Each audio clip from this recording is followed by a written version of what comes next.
Main কনফিউজনটো হৈছে যে আমাক PRC-খন লাগিব নেকি, যিহেতু আমাৰ কিছুমানৰ PRC আছে। তো চাওক, যিহেতু এতিয়া আমাৰ চাকৰি হ'ল, মই যোৱাকালি চাৰ্কুল অফিচত যাই মই নিজে সুধিছিলোঁ, তেতিয়া আপোনালোকে ভয় খাব নালাগে, আপোনালোকে ক'ত ক'ত যাব লাগে, কোনটো চেণ্টাৰত যাব লাগিব, কিমান তাৰিখে যাব লাগিব। 1 তাৰিখৰ দিনাখন আমাক ঘৰত আহিব দিবই নিদিয়ে। জয় হিন্দ, নমস্কাৰ বন্ধু বান্ধৱীসকল, স্বাগতম জনালোঁ সীমান্ত টিপছ এণ্ড ভ্লগলৈ। তো বন্ধু বান্ধৱীসকল, এটা বহুতৰে কনফিউজ হৈ আছে যে আমাক PRC-খন লাগিব নেকি, যিহেতু 1 নৱেম্বৰৰ দিনা আমাৰ জইনিং আৰম্ভ হ'ব। তো সিদিনাখন যে মানে আমাক ডকুমেণ্টছ কি লাগিব, মেইন কনফিউজনটো হৈছে যে আমাক PRC-খন লাগিব নেকি।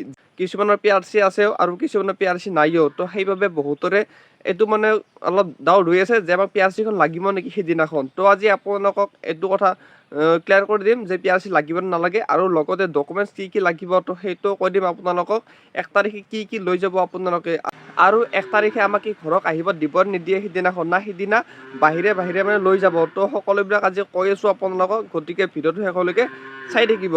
তেন্তে বলক ভিডিঅ'টো আৰম্ভ কৰোঁ। তো বন্ধু বান্ধৱীসকল, মই ডকুমেণ্টছ কি লাগে, 1 তাৰিখৰ দিনাখন কি লৈ যাব আপোনালোকে, তো সেইটো মই ভিডিঅ' বনাইছিলোঁ আগতে।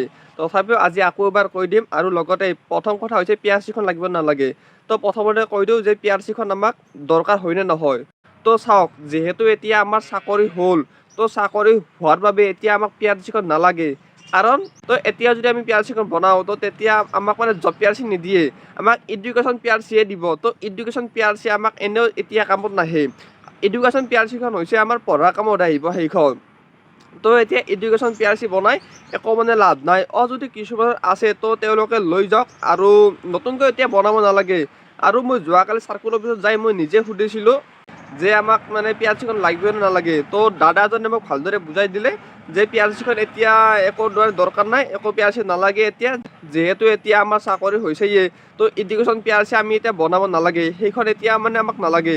যদি আমাক PRC দৰকাৰ হয়, তো তেতিয়া আমাক PRC-খন জব PRC-হে দিব। তো জব PRC-খন এনে মানে ডাইৰেক্ট মানে উলিয়াই দিব নোৱাৰে। তো আমি যিটো বিভাগত চাকৰি পাইছোঁ, তো তেওঁলোকৰ ডিপাৰ্টমেণ্টৰ পৰা আমাক ভেৰিফাই কৰিব, আৰু ভেৰিফাই কৰি জব PRC বুলি মানে দি দিব। তো সেইবাবে এডুকেশ্যন PRC এতিয়া বনাব নালাগে। তো জব PRC আপোনালোকে ডিপাৰ্টমেণ্টৰ পৰাই মানে নিজে ইছ্যু হৈ যায়। তো সেইবাবে এতিয়া আমাক এডুকেশ্যন PRC নালাগে। এইটো মই ডাউট ক্লিয়াৰ কৰিলোঁ আপোনালোকে বহুত মানে মোক কমেণ্ট কৰি সুধি আছিলে যে PRC-খন লাগিব নেকি। তো PRC নালাগে এতিয়া, যদি আছে তো আপোনালোকে লৈ যাওক, আৰু যদি নাইও তো তেতিয়া আপোনালোকে ভয় খাব নালাগে। আপোনালোকৰ মানে PRC-ৰ কাৰণে মানে ট্ৰেইনিং নিপিছুৱাই, কাৰণ এজন ল'ৰা ট্ৰেইনিং কৰিবলৈ আৰু মানে পিছত সময় নিদিয়ে। তো সেইবাবে একেলগে মানে ট্ৰেইনিং হ'ব সকলোৰে। আৰু যদি আছে আপোনালোকৰ লগত PRC আছে, বা ডমিচিয়েল আছে, বা ভোটাৰ কাৰ্ড আছে, যি আছে আপোনালোকে দি দিব ডকুমেণ্টছ, যি আছে আপোনালোকৰ আইডেণ্টি প্ৰুফ, তো সেইটো প্ৰুফটো দি দিলে হ'ব। আৰু এতিয়া হৈছে চাৰ্টিফিকেট কি লাগিব। চাৰ্টিফিকেট দিনাখন আমি কি লৈ যাব লাগিব। তো যিদিনাখন আমি 1 নৱেম্বৰৰ দিনা আমাৰ জইনিং আছে যিহেতু, তো সিদিনাখন আমাৰ ডকুমেণ্টছ সিদিনাখন একো নালাগে। ডকুমেণ্টছ সিদিনাখন লগত লৈ যাব পাৰে আপোনালোকে, মেট্ৰিক হাই ছেকেণ্ডেৰী বা যি পঢ়িছে আপোনালোকে, যি পাছ কৰিছে, তো সেইবিলাক চাৰ্টিফিকেট বা ডকুমেণ্টছ সকলোখিনি ৰেডি কৰি লৈ যাব পাৰে। সকলোবিলাক ফটোশ্বুট কৰি লৈ যাব, আৰু লগতে পান কাৰ্ড, আধাৰ কাৰ্ড, ভোটাৰ কাৰ্ডটো যি আছে তো সকলোবিলাক লৈ যাব। যদি তাত বিচাৰে তো দিব পাৰিব, এনেতো নালাগে।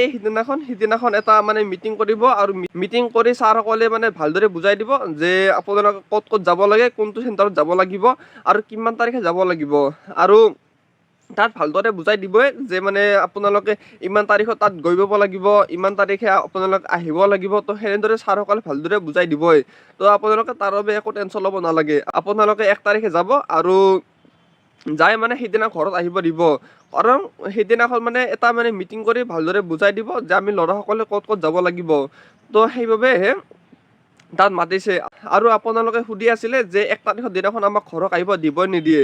তো 1 তাৰিখৰ দিনাখন আপোনালোকক সকলোকে ঘৰত আহিব দিব। এটা ডেট দিব, সেই ডেটত আপোনালোকে তাত গৈ পাব লাগিব। হয়তো এদিন বা দুদিন থাকিব দিব ঘৰত।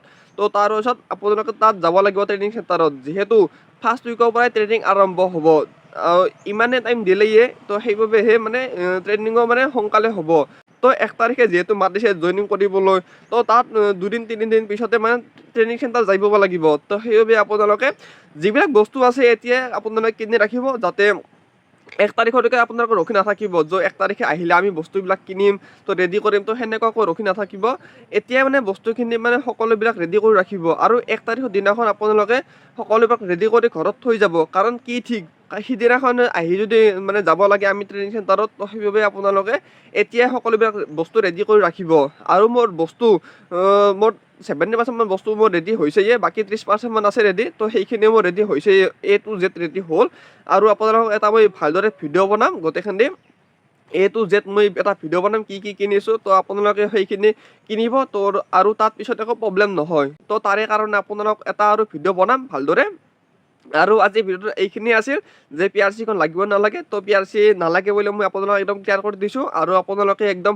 ভয় খাব নালাগে যিহেতু এতিয়া এডুকেশ্যন PRC একো কামত নিদিয়ে আমাক তো সেইবাবে যিহেতু চাকৰি হৈছে ইয়াতো জব PRC লাগিব তো আমাক আৰু জব PRC-খন এনেতো ডাইৰেক্ট ইছ্যু কৰিব নোৱাৰে তো ছাৰসকলে মানে ডিপাৰ্টমেণ্টৰ পৰাই নিজৰ ডিপাৰ্টমেণ্টৰ পৰাই মানে জব PRC ইছ্যু কৰিব তো সেইবাবে আপোনালোকে একো এতিয়া কৰিব নালাগে বাকী যিখিনি ডকুমেণ্টছ আছে তো সেইবিলাক সকলোখিনি ৰেডি কৰি ৰাখিব A to Z আৰু 1 তাৰিখে লগত লৈ যাব যদি তাত বিচাৰে আৰু দিব পাৰিব ছাৰসকলক আৰু ট্ৰেইনিঙত কি লাগিব তো সকলোবিলাক বস্তু আপোনালোকে এতিয়াই মানে লগত ৰাখিব যাতে 1 তাৰিখৰ দিনাখন আপোনালোকে ভালদৰে তাৰে পৰা আহি ডাইৰেক্ট যাব পাৰে তো একো মানে খৰধৰ নহয় তো সেইবাবে এতিয়াই ৰেডি কৰি ৰাখিব আৰু আজিলৈ এইখিনি আছিল যদি ভিডিঅ'টো ভাল পাইছে তেনেহ'লে প্লিজ লাইক কৰি দিব শ্বেয়াৰ কৰি দিব আৰু লগতে কমেণ্ট কৰি জনাব ভিডিঅ'টো কেনে পালে আৰু যদি নতুনকৈ আহিছে তেনেহ'লে প্লিজ ছাবস্ক্ৰাইব কৰিব তেন্তে আজিলৈ আহিছোঁ ভিডিঅ' চাই ধন্যবাদ জয় হিন্দ বন্দে মাতৰম